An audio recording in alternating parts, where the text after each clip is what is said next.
जिसनु मत आवे सो सतगुर माही समाना। एह बाणी जो जियों जाने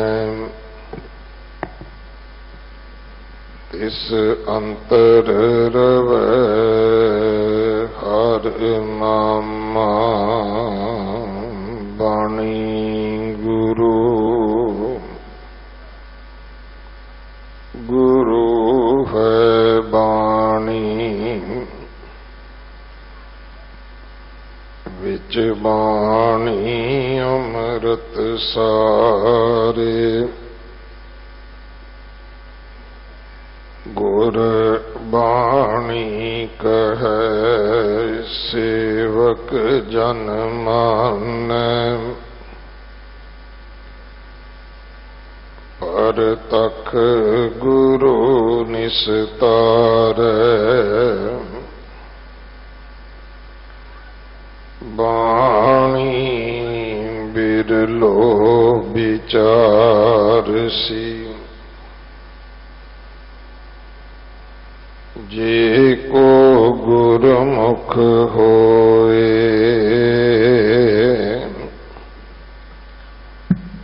एह बाणी महापुरख की निज घर वासा होए। मारू महला तीजा कर पंजवा अष्टपदी। एक ओंकार सतगुर प्रसाद। जिसनो प्रेम मन वसाए।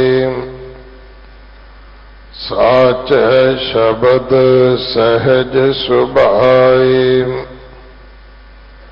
इहा वेदन सोई जाने। अवर के जाने कारी जियो। आपे मिले आप मिलाए। अपना प्यार आपे लाए। प्रेम की सार सोई जाने। जिसनो नदर तुम्हारी जियो। रहाओ दिव दृष्ट जागै परम चुकाए। गुर प्रसाद परम पद पाए। सो जोगी एह जुगत पछाणै। गुर कै शब्द विचारी जियो। संजोगी धन फिर मेला होवै। गुरमत विचों दुरमत खोवै। रंग स्यों नित रलियां माणै। अपने कंत प्यारी जियो। सतगुर बाजों वैद न कोई। आपे आप निरंजन सोई। सतगुर मिले मरै मंदा। होवै ज्ञान विचारी जियो। एह शब्द सार जिसनो लाए। गुरमुख तृष्णा भुख गवाए। अपन लिया किशु न पाइय। कर कृपा कल तारी जियो। ਅਗਮ ਨਿਗਮ ਸਤਿਗੁਰੂ ਦਿਖਾਇਆ। ਕਰ ਕਿਰਪਾ ਆਪਣੇ ਘਰ ਆਇਆ। ਅੰਜਨ ਮਾਹੇ ਨਿਰੰਜਨ ਜਾਤਾ। जिन को नदर तुम्हारी जियो। गुरमुख होवै सो तत पाए। अपना आप विचों गवाए। सतगुर बाजों सब तंद कमावै। विखो मन विचारी जियो। इक भ्रम भूले फिरै अहंकारी। इक ना गुरमुख हों मैं मारी। सच्चे शब्द रते बैरागी। होर परम भुले गवारी जियो। गुरमुख जिनी नाम न पाया। मन मुख बिरथा जन्म गवाया। अगे विण नावे को बेली नाही। बूझै गुर बिचारी जियो। अमृत नाम सदा सुख दाता। गुर पूरै जुग चारे जाता। जिस तू देह सोई पाए। नानक तत विचारी जियो। अमृत नाम सदा सुख दाता। गुर पूरै जुग चारे जाता। जिस तू देवै सोई पाए। नानक तत विचारी जियो। वाहिगुरु जी का खालसा वाहिगुरु जी की फतेह। इस पावन शब्द की विचार भाई हरबंस सिंह जी अलवर वाले आप जी नूं सरवण करवाउणगे। कल संगरांद है। कल गुरुद्वारा ज्ञान गोदड़ी साहब की मुड़ स्थापना अते उहदी सेवा संभाल सतगुरु खालसे नूं बख्शण। ये जोदड़ियां करन वास्ते दिल्ली कमेटी श्रोमणी कमेटी ने श्री अकाल तख्त साहिब जी की सरपरस्ती हेठ जो उद्यम आरंभिया है, ये उसका पहला प्रोग्राम है कि कीता लोड़ी है काम सोहर पै आखीए कारज दे सवार। सतगुर सच साखीए दे बचन कमाउंदियां कि सारा पंथ सारी कौम कल 9 बजे जपजी साहब का पाठ करके अरदास करे। जो मुख तौर पर स्थान चुने गए हैं वह है जगत गुरु गुरु नानक साहब महाराज जी का पवित्र जन्म स्थान ननकाना साहिब, सुल्तानपुर लोधी गुरुद्वारा बेर साहब अते दिल्ली विच गुरुद्वारा बंगला साहब। बाकी सारिया संगतां नूं बेनती है क्योंकि देशों विदेशों तो फोन आउंदे ने कि आप जी जिस मुल्क विच रहिंदे हो उथों दे स्थानक समय के अनुसार 14 तरीक नूं सवेरे 9 बजे आप जी पाठ आरंभ करो, पाठ करके अरदास करो। पिंडां थावां ते भी जो संगत रहिंदी है उन्हां नूं भी इहो बेनती है जो कम्मां कारां करके इन्हां संगती प्रोग्रामां विच शामिल नहीं हो सकते, वो जिथे जिथे भी उस वेले अपनी किरत विहार करके होण वो जतन करन के जपजी साहब का पाठ करके अरदास की जावे। सच्चे पातशाह का मुड़ स्थान स्थापित होवे। असी ਉਹਦੀ ਸੇਵਾ ਸੰਭਾਲ ਪ੍ਰਾਪਤ ਕਰ ਸਕੀਏ, ਕਿਉਂਕਿ ਬਖਸ਼ਣਾ ਸਭ ਕੁਝ ਵਾਹਿਗੁਰੂ ਨੇ। ਸਭ ਸੰਜੋਗ, ਸਭ ਵਿਧਾ ਉਹ ਪਰਮੇਸ਼ਰ ਆਪ ਬਣਾਉਂਦਾ ਹੈ। ਸੋ ਇਹਦੇ ਵਿੱਚ ਸਾਰਿਆਂ ਨੂੰ ਸ਼ਾਮਲ ਹੋਣ ਵਾਸਤੇ ਸਨਿਮਰ ਬੇਨਤੀ ਹੈ ਭਾਈ, ਅਗਲੇ ਸਮੇਂ ਦੀ ਗੁਰਬਾਣੀ ਵਿਚਾਰ ਸਰਵਣ ਕਰੋ ਜੀ। ਵਾਹਿਗੁਰੂ ਜੀ ਕਾ ਖਾਲਸਾ, ਵਾਹਿਗੁਰੂ ਜੀ ਕੀ ਫਤਿਹ।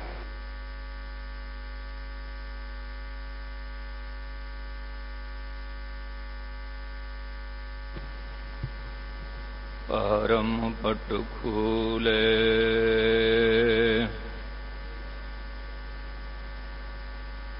गुर प्रसादी जानिया,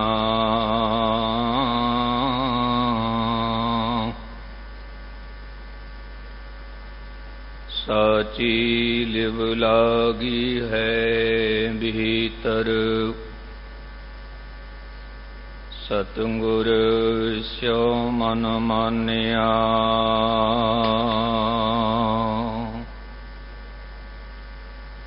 परम सत्कार योग सत्संगी जनों, फतेह कबूल करो। वाहिगुरु जी का खालसा, वाहिगुरु जी की फतेह। पावन शब्द गुरु अमरदास पातशाह जी दा राग मारू, ते इस राग नूं पंजवें घर विच गाउण दी हिदायत कीती है। मैं अर्ज करां, धन गुरु ग्रंथ साहिब दे विच 17 घर तक जिक्र किया है। 17 घर ते किहड़े शब्द नूं किस घर विच गाउणा है, किस शब्द नूं किस राग विच गाउणा है, गुरु साहिब जी ने बाणी विच दर्ज कर दिता। ते शब्द की आरंभता मूल मंत्र तो, जिसनों मंगलाचरण भी कहते हैं। ये मंगलाचरण धन गुरु ग्रंथ साहिब जी का भी मंगलाचरण ते जप बाणी का भी मंगलाचरण है। इस मंगलाचरण दे विच जिहड़ा पहला हिंदसा है वह है एक दा। एक दा कहने का भाव परमात्मा एक है। ऐसा प्रभु जो एक है किस तरह प्राप्त होवेगा? ते धन गुरु नानक साहिब जी बचन करदे हन कि वह एक गुरु प्रसाद दे नाल प्राप्त होवेगा, गुरु की कृपा दे नाल, गुरु की रहमत दे नाल। ते इस शब्द की आरंभता दे विच आप जी जगत जलंदे नूं उपदेश करते ने, ते इस शब्द दे विच जो मूल भाव है वह है प्रेम। प्रेम मैं आप जी नूं अर्ज करां, 2 शब्द गहरे तल ते समझ लेना। एक शब्द है प्रेम ते दूजा है ध्यान। ध्यान कितने ही मनुख ऐसे हैं जिन्हां ने ध्यान दे नाल प्रभु नूं पाया, और कितने ही ऐसे हैं जिन्हां ने प्रेम करके पाया। प्रेम करके, क्योंकि जो प्रेम शब्द है मनुख दे हिरदे नूं शुद्ध करदा है, जो ध्यान शब्द है मनुख दी बुद्धि नूं सुचेत करदा है, मनुख दी बुद्धि नूं साफ करदा है। जिवें जिवें किसी ध्यानी पुरुष ने ध्यान कीता ते उसकी चेतना शुद्ध हुई, उसकी बुद्धि शुद्ध हुई, और जिसने प्रेम किया उसका हिरदा शुद्ध होया।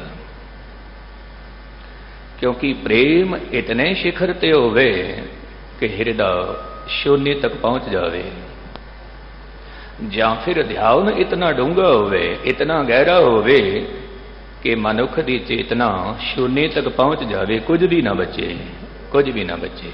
बाहो ਜੇਕਰ ਧਿਆਨ ਦਾ ਮਾਰਗ ਹੈ ਉਹ ਵੀ ਸ਼ੂਨੇ ਤੱਕ ਪਹੁੰਚਾਉਂਦਾ ਹੈ, ਜਿਹੜਾ ਪ੍ਰੇਮ ਦਾ ਮਾਰਗ ਹੈ ਉਹ ਵੀ ਸ਼ੂਨੇ ਤੱਕ ਪਹੁੰਚਾਉਂਦਾ ਹੈ। ਧੰਨ ਗੁਰੂ ਨਾਨਕ ਸਾਹਿਬ ਦੇ ਘਰ ਵਿੱਚ ਪ੍ਰੇਮ ਤੇ ਬਹੁਤਾ ਜ਼ੋਰ ਦਿੱਤਾ ਹੈ, ਬਹੁਤਾ ਜ਼ੋਰ। ਇੱਕ ਦਫਾ ਕਿਸੇ ਨੇ ਪੁੱਛ ਲਿਆ ਕਿ ਜੀਵਨ ਤਾਂ ਬਹੁਤ ਛੋਟਾ ਹੈ ਪਰ ਪਾਪ ਬਹੁਤੇ ਨੇ, ਬਹੁਤੇ ਨੇ, ਤੇ ਥੋੜੇ ਜਿਹੇ ਜੀਵਨ ਵਿੱਚ ਜੇ ਇੱਕ ਇੱਕ ਗੁਨਾਹ ਨੂੰ ਮੈਂ ਮਿਟਾਉਂਦਾ ਚਲਾਂ, ਇੱਕ ਇੱਕ ਪਾਪ ਨੂੰ ਜੇਕਰ ਮੈਂ ਖਤਮ ਕਰਦਾ ਚਲਾਂ, ਤੇ ਖਬਰ ਨਹੀਂ ਜ਼ਿੰਦਗੀ ਕਿੱਥੇ ਖਤਮ ਹੋ ਜਾਵੇ, ਤੇ ਫਿਰ ਪਾਪ ਤਾਂ ਮੇਰੇ ਫਿਰ ਵੀ ਰਹਿ ਜਾਣਗੇ, ਗੁਨਾਹ ਤਾਂ ਮੇਰੇ ਫਿਰ ਵੀ ਰਹਿ ਜਾਣਗੇ। ਹੁਣ ਮੈਂ ਕੀ ਕਰਾਂ? ਕੋਈ ਐਸੀ ਜੁਗਤੀ ਹੋਵੇ, ਕੋਈ ਐਸੀ ਮਾਸਟਰ ਕੀ ਹੋਵੇ ਜਿਸ ਦੇ ਨਾਲ ਮੇਰੇ ਸਾਰੇ ਗੁਨਾਹ ਖਤਮ ਹੋ ਜਾਣ, ਸਾਰੇ ਗੁਨਾਹ। ਤਾਂ ਮੈਂ ਆਪ ਜੀ ਨੂੰ ਅਰਜ਼ ਕਰਾਂ, ਧੰਨ ਗੁਰੂ ਗ੍ਰੰਥ ਸਾਹਿਬ ਦੀ ਸਾਰੀ ਬਾਣੀ ਜੋ ਆਪਣੇ ਆਪ ਦੇ ਵਿੱਚ ਮਾਸਟਰ ਕੀ ਹੈ, ਜਿਸ ਦੇ ਨਾਲ ਮਨੁੱਖ ਦੇ ਜੀਵਨ ਦੇ ਸਾਰੇ ਤਾੜੇ ਖੁੱਲ ਜਾਂਦੇ ਨੇ, ਸਾਰੇ ਦੇ ਸਾਰੇ। ਹੁਣ ਆਪ ਜੀ ਨੇ ਕਹਿਣਾ ਹੈ ਉਹ ਮਾਸਟਰ ਚਾਬੀ ਕੀ ਹੈ, ਕਿਸ ਨੂੰ ਕਹਿੰਦੇ ਨੇ? ਤਾਂ ਸਤਿਗੁਰੂ ਜੀ ਕਹਿੰਦੇ ਨੇ ਉਹ ਮਾਸਟਰ ਚਾਬੀ ਹੈ ਪ੍ਰੇਮ। ਕਿਉਂਕਿ ਜਿੱਥੇ ਪ੍ਰੇਮ ਦਾ ਅਭਾਵ ਹੈ ਉੱਥੇ ਗੁਨਾਹ ਹੁੰਦੇ ਨੇ, ਜਿੱਥੇ ਪ੍ਰੇਮ ਦੀ ਕਮੀ ਹੈ ਉੱਥੇ ਪਾਪ ਆਉਂਦੇ ਨੇ, ਔਰ ਜਿੱਥੇ ਪ੍ਰੇਮ ਮੌਜੂਦ ਹੈ ਉੱਥੇ ਫਿਰ ਕੋਈ ਗੁਨਾਹ ਨਹੀਂ ਹੋਵੇਗਾ, ਕੋਈ ਗੁਨਾਹ ਨਹੀਂ। ਮਨੁੱਖ ਕਹਿ ਦਿੰਦਾ ਹੈ ਇਸ ਦੇ ਨਾਲ ਮੇਰਾ ਬਹੁਤ ਪ੍ਰੇਮ ਹੈ, ਮੈਂ ਧੋਖਾ ਨਹੀਂ ਕਰਾਂਗਾ। ਇਸ ਮਨੁੱਖ ਦੇ ਨਾਲ ਮੇਰਾ ਬਹੁਤਾ ਪ੍ਰੇਮ ਹੈ, ਮੈਂ ਇਸ ਦੀ ਚੋਰੀ ਨਹੀਂ ਕਰਾਂਗਾ, ਮੈਂ ਇਸ ਦੇ ਨਾਲ ਕਪਟ ਨਹੀਂ ਕਰਾਂਗਾ, ਕਿਉਂਕਿ ਪ੍ਰੇਮ ਹੈ, ਪ੍ਰੇਮ। ਧੰਨ ਗੁਰੂ ਅਮਰਦਾਸ ਪਾਤਸ਼ਾਹ ਉਹੀ ਪ੍ਰੇਮ ਲੈ ਕੇ ਪਹੁੰਚਦੇ ਹਨ ਧੰਨ ਗੁਰੂ ਅੰਗਦ ਸਾਹਿਬ ਦੇ ਦਰਬਾਰ ਵਿੱਚ। ਜਗਤ ਗੁਰੂ ਬਾਬਾ ਗੁਰੂ ਨਾਨਕ ਸਾਹਿਬ ਦੀ ਗੱਦੀ ਤੇ ਸੁਸ਼ੋਭਿਤ ਧੰਨ ਗੁਰੂ ਅੰਗਦ ਦੇਵ ਪਾਤਸ਼ਾਹ ਜਿਨ੍ਹਾਂ ਦੀ ਸ਼ਰਨ ਵਿੱਚ ਆਉਂਦੇ ਨੇ, ਤੇ 60 ਸਾਲ ਦੀ ਉਮਰ ਹੈ ਗੁਰੂ ਅਮਰਦਾਸ ਜੀ ਦੀ। ਉਸ ਵੇਲੇ 12 ਸਾਲ ਤੱਕ ਆਪ ਜੀ ਨੇ ਜੋ ਸਬੂਤ ਦਿੱਤਾ ਪ੍ਰੇਮ ਦਾ, ਨਿਮਰਤਾ ਦਾ, ਸਿਦਕ ਦਾ, ਸਬੂਰੀ ਦਾ, ਤੇ ਉੱਥੇ ਫਿਰ ਉਹ ਬੀਜ ਅੰਕੁਰਿਤ ਹੋਇਆ। ਕਈ ਦਫਾ ਮੈਂ ਅਰਜ਼ ਕਰਦਾ ਕਿ ਪਰਮਾਤਮਾ ਦਾ ਨਾਮ ਇੱਕ ਬੀਜ ਹੈ, ਬੀਜ ਹੈ, ਤੇ ਉਹ ਬੀਜ ਕਿੱਥੇ ਅੰਕੁਰਿਤ ਹੁੰਦਾ ਹੈ? ਕਿਉਂਕਿ ਜ਼ਮੀਨ ਚਾਹੀਦੀ ਹੈ, ਭੂਮੀ ਚਾਹੀਦੀ ਹੈ। ਬੀਜ ਤਾਂ ਮੌਜੂਦ ਹੈ ਪਰ ਜ਼ਮੀਨ ਨਹੀਂ ਹੈ, ਬੀਜ ਕਿੱਥੇ ਬੀਜੋਗੇ? ਜ਼ਮੀਨ ਕੈਸੀ ਚਾਹੀਦੀ ਹੈ? ਗੁਰੂ ਨਾਨਕ ਸਾਹਿਬ ਦੇ ਘਰ ਵਿੱਚ ਨਿਮਰਤਾ ਦੀ ਜ਼ਮੀਨ ਚਾਹੀਦੀ ਹੈ, ਨਿਮਰਤਾ ਦੀ। ਜਿੱਥੇ ਨਿਮਰਤਾ ਹੈ ਨਾਮ ਦਾ ਬੀਜ ਉੱਥੇ ਅੰਕੁਰਿਤ ਹੁੰਦਾ ਹੈ, ਉੱਥੇ ਅੰਕੁਰਿਤ ਹੁੰਦਾ ਹੈ। ਤੇ ਕਈ ਦਫਾ ਮਨੁੱਖ ਸਾਧਨਾ ਕਰਦਿਆਂ ਕਰਦਿਆਂ ਸਾਰਾ ਜੀਵਨ ਬਿਤਾ ਦਿੰਦਾ ਹੈ, ਪਰ ਇੱਕ ਸ਼ਿਕਾਇਤ ਕਰਦਾ ਹੈ। ਤੇ ਉਸ ਦੀ ਸ਼ਿਕਾਇਤ ਕੈਸੀ ਹੁੰਦੀ ਹੈ? ਕਹਿੰਦਾ ਹੈ ਸਿਮਰਨ ਕੀਤਾ ਪਰ ਗੱਲ ਨਹੀਂ ਬਣੀ। ਕਾਰਨ ਕੀ ਹੈ? ਮੈਂ ਅਰਜ਼ ਕਰਾਂ, ਪੂਰੀ ਧਰਤੀ ਤੇ ਭਾਵੇਂ ਪੂਰਬ ਤੋਂ ਲੈ ਕੇ ਪੱਛਮ ਤੱਕ, ਉੱਤਰ ਤੋਂ ਲੈ ਕੇ ਦੱਖਣ ਤੱਕ ਖੋਜ ਕਰ ਲਵੇ, ਧਰਤੀ ਹੇਠ ਵਸੰਦਾ ਪਾਣੀ, ਪਾਣੀ ਮੌਜੂਦ ਹੈ ਧਰਤੀ ਦੇ ਹਰ ਇੱਕ ਹਿੱਸੇ, ਤੇ ਹਰ ਇੱਕ ਹਿੱਸੇ ਦੇ ਵਿੱਚ ਧਰਤੀ ਦੇ ਹਰ ਕੋਨੇ ਵਿੱਚ ਪਾਣੀ ਮੌਜੂਦ ਹੈ। ਤੇ ਉਹ ਵੱਖਰੀ ਗੱਲ ਹੈ ਕਿ ਕਿਸੇ ਪਾਸੇ ਧਰਤੀ ਨੂੰ ਪੁੱਟਿਆ 5 ਫੁੱਟ ਪਾਣੀ ਨਿਕਲ ਆਇਆ, ਤੇ ਕੋਈ ਜਗ੍ਹਾ ਐਸੀ ਹੈ ਜਿੱਥੇ 50 ਫੁੱਟ ਧਰਤੀ ਪੁੱਟਣੀ ਪੈਂਦੀ ਹੈ, ਪਾਣੀ ਤਾਂ ਨਿਕਲਦਾ। ਤੇ ਕਿਸੇ ਥਾਂ ਤੇ 100 ਫੁੱਟ ਧਰਤੀ ਪੁੱਟਣੀ ਪੈਂਦੀ ਹੈ, ਉਦੋਂ ਪਾਣੀ ਨਿਕਲਦਾ ਹੈ, ਪਰ ਪਾਣੀ ਹੈ ਜ਼ਰੂਰ, ਹੈ ਜ਼ਰੂਰ। ਤੇ ਉਸੇ ਤਰ੍ਹਾਂ ਕੁਝ ਮਨੁੱਖ ਐਸੇ ਨੇ ਜਿਹੜੇ ਸਾਧਨਾ ਕਰਦੇ ਨੇ ਤੇ ਥੋੜੇ ਸਮਾਂ ਦੇ ਵਿੱਚ ਗੱਲ ਬਣ ਜਾਂਦੀ ਹੈ, ਤੇ ਕਈ ਪ੍ਰੇਮੀ ਐਸੇ ਨੇ ਜੋ ਸਾਧਨਾ ਕਰਦਿਆਂ ਕਰਦਿਆਂ ਜੀਵਨ ਬਿਤਾ ਦਿੰਦੇ ਨੇ, ਤੇ ਪਾਣੀ ਬਹੁਤ ਦੇਰ ਬਾਅਦ ਨਿਕਲਦਾ ਹੈ, ਅਵਸਥਾ ਦੇਰ ਬਾਅਦ ਮਿਲਦੀ ਹੈ। ਇਸ ਦਾ ਕਾਰਨ ਕੀ ਹੈ? ਤਾਂ ਮੈਂ ਅਰਜ਼ ਕਰਾਂ, ਇਸ ਦਾ ਇੱਕੋ ਹੀ ਕਾਰਨ ਹੈ कोई मिट्टी बहुत उपजाऊ होंदी है, कोई मिट्टी बहुत कंकरीली होंदी है, पथरीली होंदी है। बस इतना फर्क है। किसी मनुख के जीवन विच बहुत गुनाह हन, बहुत पाप हन, बहुत विकार हन। वो जमीन कंकरीली है, पथरीली है, ते उसदे विच पानी मौजूद है, पर बहुत डूंघाई ते, बहुत डूंघाई ते। जिस मनुख दे हिरदे विच प्रेम है, निम्रता है, वो उपजाऊ मिट्टी है। थोड़ा सिमरन कीता, प्रेम पैदा हो गया। तो एक गल चेते रखना, हर एक घट विच प्रभु मौजूद है, पर किस तरह मिलेगा? हुण ये बोल समझना। धन गुरु अमरदास साहिब जी उपदेश करदे हन, जिस नाम प्रेम मन वसाए, साचे शब्द सहज सुभाए। क्योंकि गुरबाणी नूं जेकर ग्रामर दे नाल समझिए, क्योंकि असीं कई दफा ग्रामर नूं छड्ड जाने आ। जे ग्रामर नूं लैके चलने आ, बहुत डूंघे अर्थ निकलदे ने, बहुत डूंघे। साहिब जी फरमाउंदे ने कि जिन्हां दे हिरदे विच प्रेम पैदा हो गया, फिर उसका सबूत की है? कहंदे ने उसनूं बाणी मिठी लगदी है, शब्द मिठा लगदा है। ये सबूत है कि दिल विच प्रेम पैदा हो गया है। जदों उसके हिरदे विच प्रेम पैदा होया, एक पीड़ा शुरू हुई। एहा वेदन सोई जाने, अवर की जाने कारी जियो। ते जिस मनुख दे जहन विच परमात्मा दा प्रेम है, उसनूं जो दर्द है, उसनूं जो पीड़ा है, वो खुद ही जानदा है, खुद ही जानदा है। मैं एक उदाहरण दवां, काबले कबूल होएगा। कबीर साहिब दा है। धन कबीर साहिब जी कहंदे ने, कबीर बिरहो भुयंगम मन बसै, मंत न माने कोए, राम वियोगी ना जिए, जिए तां बहुरा होए, जिए तां बहुरा होए। जदों परमात्मा की तड़फन पैदा हो जाए, तो तड़फन का जिहड़ा सप है, बिरहो का जिहड़ा सप है, कहते ने फिर वो कोई भी मंत्र कबूल नहीं करता। मंत्र का भाव, उसके जीवन विच क्रोध, उसके जीवन विच हंकार, उसके जीवन विच लोभ की प्रवृत्ति कोई भी करीब नहीं आती, कोई भी नेड़े नहीं आती। हुण जिहड़ा राम का वियोगी है, राम वियोगी ना जी है। हुण इस पंक्ति नूं समझना, जिहड़ा राम का वियोगी है, वो दुनियावी पदार्थों वास्ते नहीं जीउंदा। राम का वियोगी किस तरह जीउंदा है? कहंदे ने जीए तां बहुरा होए। वो प्रभु की प्यास विच जीउंदा है, प्रभु की तड़फन विच जीउंदा है। ते ऐसा प्रेम किस तरह प्राप्त होया? सतगुरु जी फरमाउंदे ने, आपे मेले आप मिलाए, अपना प्यार आपे लाए। हुण ये प्रभु अपना प्रेम जिसनों दे दवे, समझ लेना और मंजिले मकसूद ते पहुंच गया, पहुंच गया। कहते ने कि एक अरब देश की एक ऐसी साधका जो साधना करदी है, ते ओ खुदा नूं की कहंदी है, हे खुदा, मैं आप जी पासों स्वर्ग मंगण नहीं आई हूं। पर राबिया एक सूफी फकीरन होई सी, ते ओ कहंदी है, हे खुदा, मैनू स्वर्ग नहीं चाहिदा।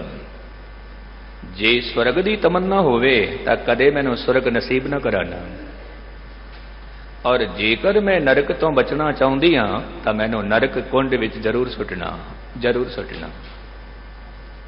फिर की मंगण आई है? स्वर्ग की तमन्ना तैनू नहीं है, नरक की परवाह तैनू नहीं है, फिर की चाहिदा है? की चाहिदा है? ते ओ राबिया कहंदी है, हे प्रभु, बस मेरी झोली विच प्रेम दा एक किणका पा दे, एक किणका। क्योंकि जिथे प्रेम है उत्थे तां गुनाह बख्शे गए, जिथे प्रेम है उत्थे भगती चल पैंदी है, जिथे प्रेम है। प्रेम की सार सोई जाने, जिस नाउ नदर तुम्हारी दियो। हुण प्रेम की जिहड़ी सार है वही जानदा है जिसते तेरी रहमत होवे, तेरी कृपा होवे। क्योंकि कई दफा मैं अर्ज करना, मनुख धन लई रोंदा है, धन चला गया रोंदा है। मनुख दे जीवन विच तंदुरुस्ती चली गई, कई दफा रोंदा है। ਮਨੁੱਖ ਦੇ ਜੀਵਨ ਵਿੱਚ ਪਾਰਿਵਾਰਿਕ ਸ਼ਾਂਤੀ ਖਤਮ ਹੋ ਗਈ, ਮਨੁੱਖ ਰੋਂਦਾ ਹੈ, ਪਰ ਐਸੇ ਵਿਰਲੇ ਥੋੜੇ ਨੇ ਜਿਹੜੇ ਪ੍ਰਭੂ ਦੇ ਪ੍ਰੇਮ ਲਈ ਰੋਂਦੇ ਨੇ, ਪ੍ਰਭੂ ਦੇ ਪ੍ਰੇਮ ਲਈ ਤੜਫਦੇ ਨੇ, ਤੜਫਦੇ। ਤੋ ਜਿਨ੍ਹਾਂ ਨੂੰ ਇਹ ਪ੍ਰੇਮ ਪ੍ਰਾਪਤ ਹੋਇਆ, ਪ੍ਰੇਮ ਕਰਦਿਆਂ ਕਰਦਿਆਂ ਐਸੇ ਮਨੁੱਖ ਪਹੁੰਚ ਜਾਂਦੇ ਨੇ ਜਿਨ੍ਹਾਂ ਦੇ ਜੀਵਨ ਵਿੱਚ ਦਿਵ ਦ੍ਰਿਸ਼ਟੀ ਪ੍ਰਾਪਤ ਹੋ ਗਈ, ਦਿਵਯ ਦ੍ਰਿਸ਼ਟੀ। ਦਿਵ ਦ੍ਰਿਸ਼ਟੀ ਉਸ ਨੂੰ ਕਹਿੰਦੇ ਨੇ ਜਿੱਥੇ ਗਿਆਨ, ਦਿਵ ਦ੍ਰਿਸ਼ਟ ਜਾਗੈ ਭਰਮ ਚੁਕਾਏ, ਗੁਰ ਪ੍ਰਸਾਦ ਪਰਮ ਪਦ ਪਾਏ। ਜਦੋਂ ਦਿਵ ਦ੍ਰਿਸ਼ਟੀ ਹੁੰਦੀ ਹੈ ਸਾਰੇ ਭਰਮ ਖਤਮ ਹੋ ਗਏ, ਕਿਉਂਕਿ ਸੰਸਾਰ ਦੇ ਵਿੱਚ ਜਿਹੜਾ ਅੰਧਕਾਰ ਹੈ ਉਹ ਇਤਨਾ ਭਿਆਨਕ ਹੈ, ਵੱਡੇ ਤੋਂ ਵੱਡੇ ਸਾਗਰ ਵੀ ਢੱਕ ਦਿੰਦਾ ਹੈ। ਅੰਧਕਾਰ, ਹਨੇਰਾ, ਕਿਤਨੇ ਵੀ ਉੱਚੇ ਪਰਬਤ ਹੋਣ, ਅੰਧਕਾਰ ਉਸ ਨੂੰ ਵੀ ਢੱਕ ਦਿੰਦਾ ਹੈ। ਪਰਿਵਾਰ ਵਿੱਚ ਬੈਠੇ ਹੋਏ ਹਾਂ, ਇੱਕ ਦੂਜੇ ਨੂੰ ਦੇਖ ਨਹੀਂ ਪਾ ਰਹੇ ਹਾਂ, ਅੰਧਕਾਰ ਹੈ, ਹਨੇਰਾ। ਔਰ ਕਈ ਦਫਾ ਤਾਂ ਹਨੇਰਾ ਇਤਨਾ ਦੀਰਘ ਹੁੰਦਾ ਹੈ ਕਿ ਅਸੀਂ ਆਪਣੇ ਹੱਥ ਨੂੰ ਨਹੀਂ ਦੇਖ ਪਾਉਂਦੇ ਕਿ ਮੇਰਾ ਹੱਥ ਕਿੱਥੇ ਹੈ ਅੰਧਕਾਰ ਦੇ ਵਿੱਚ। ਹੁਣ ਇੱਕ ਅੰਧਕਾਰ ਇਹ ਹੈ, ਦੂਜਾ ਅੰਧਕਾਰ ਅਗਿਆਨਤਾ। ਅਗਿਆਨਤਾ ਇੱਕ ਐਸਾ ਅੰਧਕਾਰ ਹੈ ਜਿਸ ਦੇ ਨਾਲ ਰੱਬ ਨਹੀਂ ਦਿਸਦਾ, ਨਿਰੰਕਾਰ ਨਹੀਂ ਦਿਸਦਾ। ਅਗਿਆਨਤਾ ਕਰਕੇ ਇਹ ਅੰਧੇਰਾ ਹੈ। ਜਗਤ ਗੁਰੂ ਬਾਬਾ ਗੁਰੂ ਨਾਨਕ ਸਾਹਿਬ ਜੀ ਇਸ ਅੰਧਕਾਰ ਨੂੰ ਮਿਟਾਉਣ ਲਈ ਜਗਤ ਵਿੱਚ ਆਏ ਨੇ, ਕਿਉਂਕਿ ਹਰ ਪਾਸੇ ਕਰਮ ਕਾਂਡ ਹੈ, ਹਰ ਪਾਸੇ, ਹਰ ਪਾਸੇ ਵਰਨ ਵਿਵਸਥਾ ਹੈ। ਤੇਰੀ ਜਾਤੀ ਬਹੁਤ ਉੱਚੀ ਹੈ, ਤੇਰੀ ਜਾਤੀ ਬਹੁਤ ਨੀਵੀਂ ਹੈ, ਜਾਂ ਫਿਰ ਇਸਤਰੀ ਜਾਤੀ ਨੂੰ ਥਾਂ ਥਾਂ ਤੇ ਅਪਮਾਨਿਤ ਕੀਤਾ ਜਾ ਰਿਹਾ ਹੈ। ਤੇ ਜਗਤ ਗੁਰੂ ਬਾਬਾ ਆ ਕੇ ਆਪਣਾ ਸੰਦੇਸ਼ ਸੁਣਾਉਂਦੇ ਨੇ, ਆਪਣਾ ਸੰਦੇਸ਼। ਹਰ ਇੱਕ ਮਨੁੱਖ ਨੂੰ ਕੱਢਦੇ ਨੇ ਕਰਮ ਕਾਂਡਾਂ ਚੋਂ, ਭਰਮਾਂ ਚੋਂ, ਵਹਿਮਾਂ ਚੋਂ ਕੱਢਦੇ ਨੇ, ਕਿਉਂਕਿ ਅੱਜ ਅਸੀਂ ਵਹਿਮਾਂ ਵਿੱਚ ਪਏ ਹੋਏ ਹਾਂ। ਗੁਸਤਾਖੀ ਮਾਫ। ਕਈ ਦਫਾ ਅਸੀਂ ਕਹਿ ਦਿੰਦੇ ਹਾਂ ਕਿ ਅੱਜ ਮੰਗਲਵਾਰ ਹੈ, ਅੱਜ ਸ਼ਨੀਵਾਰ ਹੈ, ਅੱਜ ਦਿਨ ਠੀਕ ਨਹੀਂ ਹੈ, ਅੱਜ ਗ੍ਰਹਿ ਠੀਕ ਨਹੀਂ ਹੈ, ਅੱਜ ਨਛੱਤਰ ਠੀਕ ਨਹੀਂ ਹੈ, ਸਾਰੇ ਕਹਿ ਦਿੰਦੇ ਨੇ। ਪਰ ਜੇ ਕਿਧਰੇ ਮੈਂ ਅਰਜ਼ ਕਰਾਂ, ਗ੍ਰਹਿ ਕਿਸ ਨੇ ਬਣਾਏ? ਪਰਮਾਤਮਾ ਨੇ। ਨਛੱਤਰ ਕਿਸ ਨੇ ਬਣਾਏ? ਪਰਮਾਤਮਾ ਨੇ। ਦਿਨ ਕਿਸ ਨੇ ਬਣਾਏ? ਪਰਮਾਤਮਾ ਨੇ। ਰਾਤ ਕਿਸ ਨੇ ਬਣਾਈ? ਪਰਮਾਤਮਾ ਨੇ। ਤੋ ਜਿਹੜਾ ਦਿਨ ਔਰ ਰਾਤ ਪਰਮਾਤਮਾ ਬਣਾ ਰਿਹਾ ਹੈ, ਉਹ ਦਿਨ ਖਰਾਬ ਕਿਸ ਤਰ੍ਹਾਂ ਹੋ ਸਕਦਾ ਹੈ, ਮਾੜਾ ਕਿਸ ਤਰ੍ਹਾਂ ਹੋ ਸਕਦਾ ਹੈ? ਕਿਉਂਕਿ ਚੰਗੇ ਨੇ ਤਾਂ ਚੰਗਾ ਹੀ ਬਣਾਉਣਾ ਹੈ, ਮਾੜੇ ਨੇ ਮਾੜਾ ਬਣਾਉਣਾ ਹੈ। ਤੇ ਪਰਮਾਤਮਾ ਚੰਗਾ, ਪਰਮਾਤਮਾ ਖੂਬਸੂਰਤ, ਪਰਮਾਤਮਾ ਗੁਣਾਂ ਦਾ ਮਜਸਮਾ, ਉਹ ਮਾੜੇ ਦਿਨ ਕਿਸ ਤਰ੍ਹਾਂ ਬਣਾਏਗਾ? ਮਾੜੇ ਨਛੱਤਰ ਕਿਸ ਤਰ੍ਹਾਂ ਬਣਾਏਗਾ? ਮਾੜੇ ਗ੍ਰਹਿ ਕਿਸ ਤਰ੍ਹਾਂ ਬਣਾਏਗਾ? ਤੋ ਧੰਨ ਗੁਰੂ ਗ੍ਰੰਥ ਸਾਹਿਬ ਜੀ ਦੇ ਬੋਲ ਨੇ, ਹੇ ਪ੍ਰਾਣੀ, ਨਾ ਕੋਈ ਦਿਨ ਮਾੜਾ, ਨਾ ਕੋਈ ਗ੍ਰਹਿ ਮਾੜਾ, ਨਾ ਕੋਈ ਨਛੱਤਰ ਮਾੜਾ। ਜੇਕਰ ਮਾੜੇ ਹਨ ਤਾਂ ਤੇਰੇ ਆਪਣੇ ਕਰਮ ਮਾੜੇ ਹਨ, ਆਪਣੇ ਕਰਮ ਮਾੜੇ। ਤੇ ਮਨੁੱਖ ਕਿਤਨਾ ਸਿਆਣਾ ਹੈ, ਆਪਣੇ ਕਰਮਾਂ ਨੂੰ ਦੋਸ਼ ਨਾ ਦੇ ਕੇ ਕਹਿ ਦਿੰਦਾ ਅੱਜ ਮੇਰਾ ਦਿਨ ਖਰਾਬ ਸੀ, ਤੇ ਇਹ ਨਹੀਂ ਕਹਿੰਦਾ ਮੇਰੇ ਆਪਣੇ ਕਰਮ ਖਰਾਬ ਸੀ। ਮਨੁੱਖ ਕਹਿੰਦਾ ਹੈ ਦਿਨ ਖਰਾਬ ਸੀ। ਜਿਵੇਂ ਜਿਵੇਂ ਮਨੁੱਖ ਗੁਰਬਾਣੀ ਦੇ ਨਾਲ ਜੁੜ ਗਿਆ, ਗਿਆਨ ਹੋ ਗਿਆ, ਦਿਵ ਦ੍ਰਿਸ਼ਟੀ। ਔਰ ਇਹ ਦਿਵ ਦ੍ਰਿਸ਼ਟੀ ਦੇਣ ਲਈ ਜਗਤ ਗੁਰੂ ਬਾਬਾ ਗੁਰੂ ਨਾਨਕ ਸਾਹਿਬ ਜੀ ਪਹੁੰਚਦੇ ਨੇ ਹਰਿਦੁਆਰ, ਜਿੱਥੇ ਵਿਸਾਖੀ ਦਾ ਦਿਹਾੜਾ ਤੇ ਮੇਲਾ ਲੱਗਿਆ ਹੋਇਆ। ਤੇ ਉੱਥੇ ਕੀ ਪਈ ਕਰਦੇ ਨੇ ਲੋਕ? ਪੂਰਬ ਵੱਲ ਮੁਖੜਾ ਕਰਕੇ ਤੇ ਸੂਰਜ ਨੂੰ ਜਲ ਦੇ ਰਹੇ ਨੇ, ਪਿਤਰਾਂ ਤੱਕ ਜਲ ਪਹੁੰਚਾ ਰਹੇ ਨੇ, ਪਿਤਰਾਂ ਤੱਕ। ਜਦੋਂ ਧੰਨ ਗੁਰੂ ਨਾਨਕ ਸਾਹਿਬ ਜੀ ਇਹ ਵੇਖਦੇ ਨੇ ਤੇ ਆਪ ਜੀ ਦਾ ਇੱਕ ਅਜੀਬ ਤਰੀਕਾ ਹੈ, ਅਜੀਬ ਢੰਗ ਹੈ ਜਗਤ ਜਲੰਦੇ ਨੂੰ ਉਪਦੇਸ਼ ਕਰਨ ਦਾ। ਹੁਣ ਇਤਨੀ ਖਲਕਤ ਹੈ, ਜੇ ਇੱਕ ਇੱਕ ਮਨੁੱਖ ਨੂੰ ਗੁਰੂ ਨਾਨਕ ਸਾਹਿਬ ਜੀ ਉਪਦੇਸ਼ ਕਰਨ ਤਾਂ ਫਿਰ ਕਿਸ ਤਰ੍ਹਾਂ ਹੋਵੇਗਾ? ਤਾਂ ਆਪ ਜੀ ਨੇ ਇੱਕ ਅਜੀਬ ਖੇਡ ਖੇਡੀ ਹੈ, ਅਜੀਬ ਖੇਡ ਖੇਡੀ। ਤੇ ਆਪ ਜੀ ਪੱਛਮ ਵੱਲ ਮੁਖੜਾ ਕਰਕੇ ਪਾਣੀ ਦਿੰਦੇ ਨੇ। ਹੁਣ ਉੱਥੇ ਜਿਤਨੀ ਵੀ ਖਲਕਤ ਖੜੀ ਹੈ, ਪੂਰਬ ਵੱਲ ਪਾਣੀ ਦੇ ਰਹੀ ਹੈ, ਸੂਰਜ ਵੱਲ ਪਾਣੀ ਦੇ ਰਹੀ ਹੈ, ਆਪਣੇ ਪਿਤਰਾਂ ਨੂੰ ਜਲ ਦੇ ਰਹੇ ਨੇ। ਉਹ ਵੇਖਦੇ ਨੇ ਕਿ ਅਜੇ ਤੱਕ ਤਾਂ ਐਸੀ ਖੇਡ ਕਦੇ ਵੇਖੀ ਨਹੀਂ, ਇਹ ਕੌਣ ਹੈ? ਕੌਣ ਹੈ? ਲੱਗਦਾ ਹੈ ਕੋਈ ਦੀਵਾਨਾ ਹੈ, ਕੋਈ ਮਸਤਾਨਾ ਹੈ। कोई फकीर है चल के पुछदे हैं ते जगत गुरु बाबा नूं पुछदे हैं आप जी की पई करदे हो। सतगुरु जी कहंदे ने पहलां तुसां दसो तुसीं की पई करदे हो। असीं सूरज नूं पानी दे रहे हां, साडे पितरां तक पानी पहुंचेगा। कितनी दूर है सूरज, तुहाडे पितर कितनी दूर ने? कहंदे ने बहुत दूर, बहुत दूर। जगत गुरु बाबा फिर पश्चिम वल पानी देना शुरू कर देंदे ने ते पंडित पुरोहित कहंदे ने महाराज दसो ये की पई करदे हो? ते सतगुरु जी कहंदे ने मैं अपने खेतां वल पानी दे रहा हां, क्योंकि मेरे खेत सुक रहे ने, मेरी फसल सुक रही है। हुण इत्थे देखना, जदों पुरोहितां ने पंडितां ने कहा कि ये पानी किस तरह पहुंचेगा खेतां विच, सतगुरु जी कहंदे ने जिस तरह तुसीं सूरज तक पानी पहुंचा रहे हो उस तरह मेरे खेतां विच भी पानी पहुंचेगा। जेकर तुहाडे वल्लों दिता होया पानी सूरज तक नहीं पहुंचेगा तो फिर मेरा भी नहीं पहुंचेगा। जे तुहाडा पानी सूरज तक पहुंच सकता है फिर मेरा क्यों नहीं? समझ आ गई, सोझी आ गई, गल तो बिल्कुल ठीक है, तार्किक जवाब है, दार्शनिक विचारधारा है बाबे नानक दी। नमस्कार करते ने ते धन गुरु नानक साहिब जी उपदेश करते हैं। कहते ने कि एक सवाल होर भी पूछ लिया इस्त्री दे बारे, ते गुरु नानक साहिब जी इलाही दरगाह तो कहते ने कि जवाबां दी पंड बन के लियाए ने। गुरु नानक साहिब ने सवाल नहीं कीते, जवाब दिते ने, हर एक नूं जवाब। जो पुछदा है जवाब देंदे ने, कोई पुछदा है उस नूं जवाब देंदे ने। जदों पंडित पुरोहित कहंदे ने इस्त्री नूं ये भंड है, सतगुरु जी कहंदे ने की कारण है? ते ये पंडित पुरोहित कहंदे ने कि इस्त्री इस करके भंड है, निंदन योग है, क्योंकि ये कोई बहुत वड्डी फिलोसफर नहीं बन पाई, ये बहुत वड्डी चित्रकार नहीं बन पाई, ये बहुत वड्डी वैज्ञानिक नहीं बन पाई, ये शिखर ते पहुंच नहीं पाई, वड्डे पद्धर ते नहीं पहुंच पाई, इस करके। तो जगत गुरु बाबा की कहंदे ने? कहंदे ने तुहाडी गल मन लैंदे हां कि एक औरत बहुत वड्डी फिलोसफर नहीं बनी, पर एक औरत ने बहुत वड्डे फिलोसफर नूं जन्म जरूर दिता है। एक स्त्री किसी आप खुद वैज्ञानिक नहीं बन पाई, पर बहुत वड्डे वैज्ञानिक नूं जन्म दिता। एक स्त्री बहुत वड्डी चित्रकार नहीं बन पाई, पर बहुत वड्डे चित्रकार नूं जन्म जरूर दिता है, जन्म जरूर दिता है। क्योंकि उसकी जिहड़ी ऊर्जा है वो पूरी दी पूरी ऊर्जा मुक जाती है अपने बच्चे नूं तैयार करने विच, तैयार करने विच। जे वो खुद नहीं बनी, उसका बच्चा बन गया, क्योंकि उसकी ऊर्जा उत्थे खत्म हो गई, उत्थे लग गई।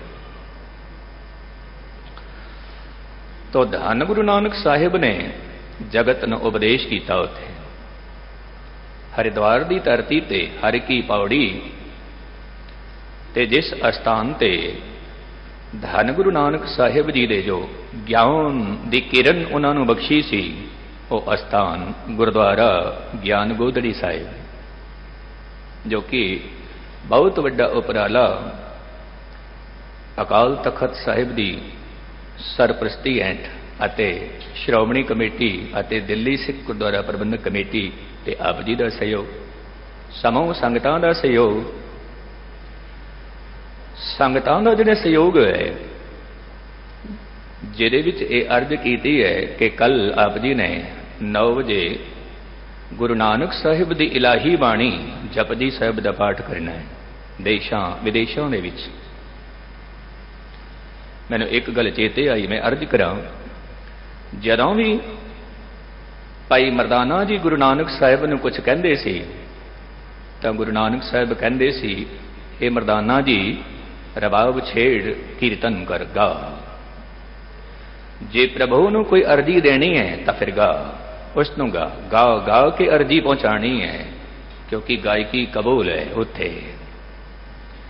ਸੰਗਤਾਂ ਨੇ ਜੋ ਜਪਜੀ ਸਾਹਿਬ ਦਾ ਪਾਠ ਕਰਨਾ ਹੈ ਕੱਲ 9 ਵਜੇ ਤੇ ਵੱਖ-ਵੱਖ ਮੁਲਕਾਂ ਦੇ ਆਪਣੇ ਸਮੇਂ ਦੇ ਮੁਤਾਬਿਕ ਇਹ ਪ੍ਰਭੂ ਦੇ ਦਰ ਤੇ ਅਰਜੀ ਪਹੁੰਚਾਣੀ ਹੈ। ਅਰਜੀ ਮੈਂ ਅਰਜ ਕਰਾਂ, ਇਹ ਅਰਜੀ ਜਦੋਂ ਪ੍ਰਭੂ ਦੇ ਦਰ ਤੇ ਪਹੁੰਚੇਗੀ ਤੇ ਉਹ ਅਸਥਾਨ ਪਹਿਲਾਂ ਵੀ ਰੋਸ਼ਨ ਸੀ, ਗੁਰਦੁਆਰਾ ਗਿਆਨ ਗੋਦੜੀ ਹੁਣ ਵੀ ਰੋਸ਼ਨ ਹੋਵੇਗਾ।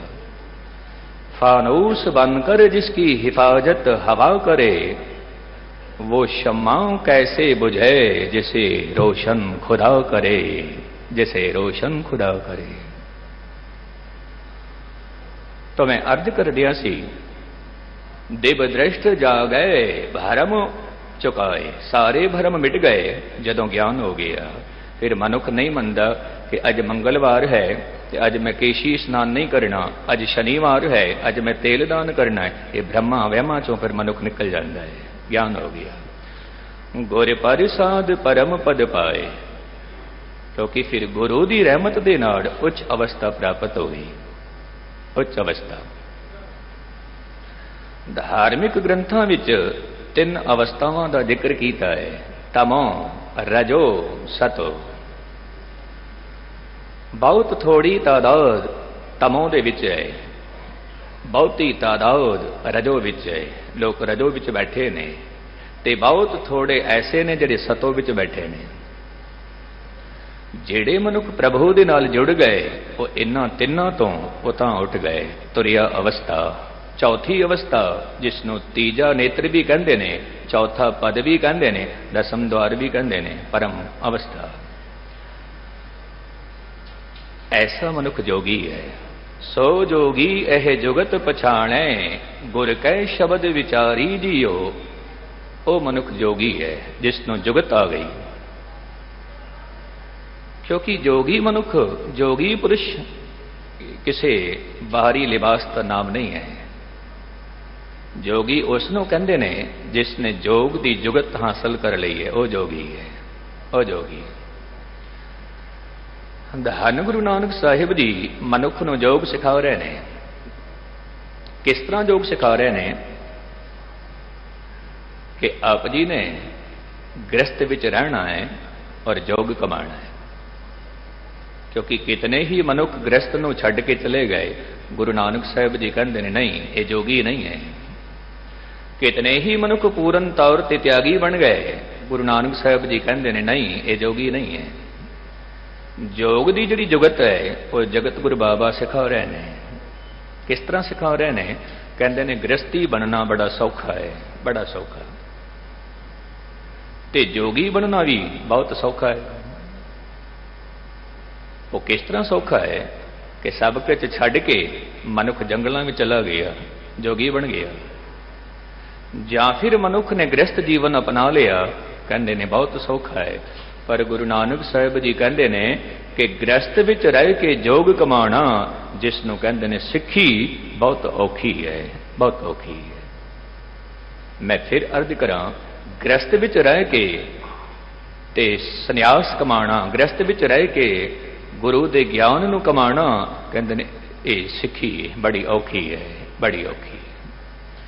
हुण ਜਿਹੜਾ भी मनुख इस सिੱਖੀ नूं कमा लैंदा है, संजोगी धन फिर मेला होवे, गुरमत विचों दुरमत खोवे।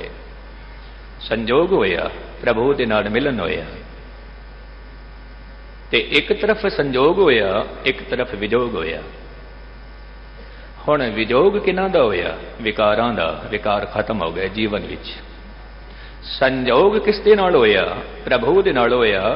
ते जिवें जिवें गुरु दी मत धारण करदे गए ते मनुख दे जीवन विच दुरमत खत्म हो गई, भैड़ी मत खत्म हो गई। क्योंकि दुरमत ही मनुख नूं परमात्मा तो दूर कर दी है।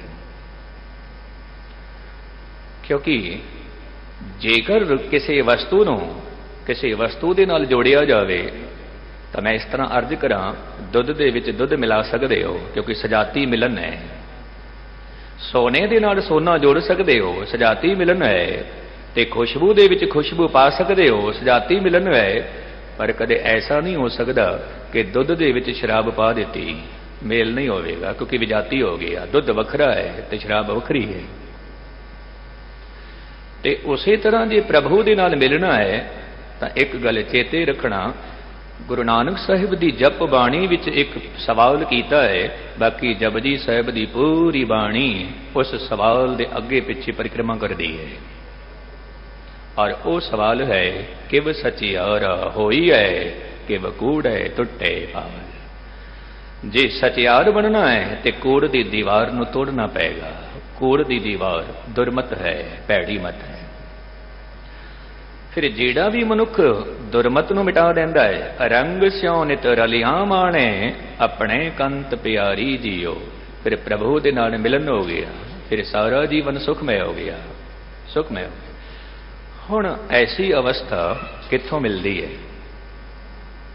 ਸਾਹਿਬ ਜੀ ਫਰਮਾਉਂਦੇ ਨੇ, ਗੁਰੂ ਅਮਰਦਾਸ ਪਾਤਸ਼ਾਹ ਜੋ ਆਪ ਜੀ ਦਾ ਨਿਜ ਅਨੁਭਵ ਹੈ, ਨਿਜ ਅਨੁਭਵ,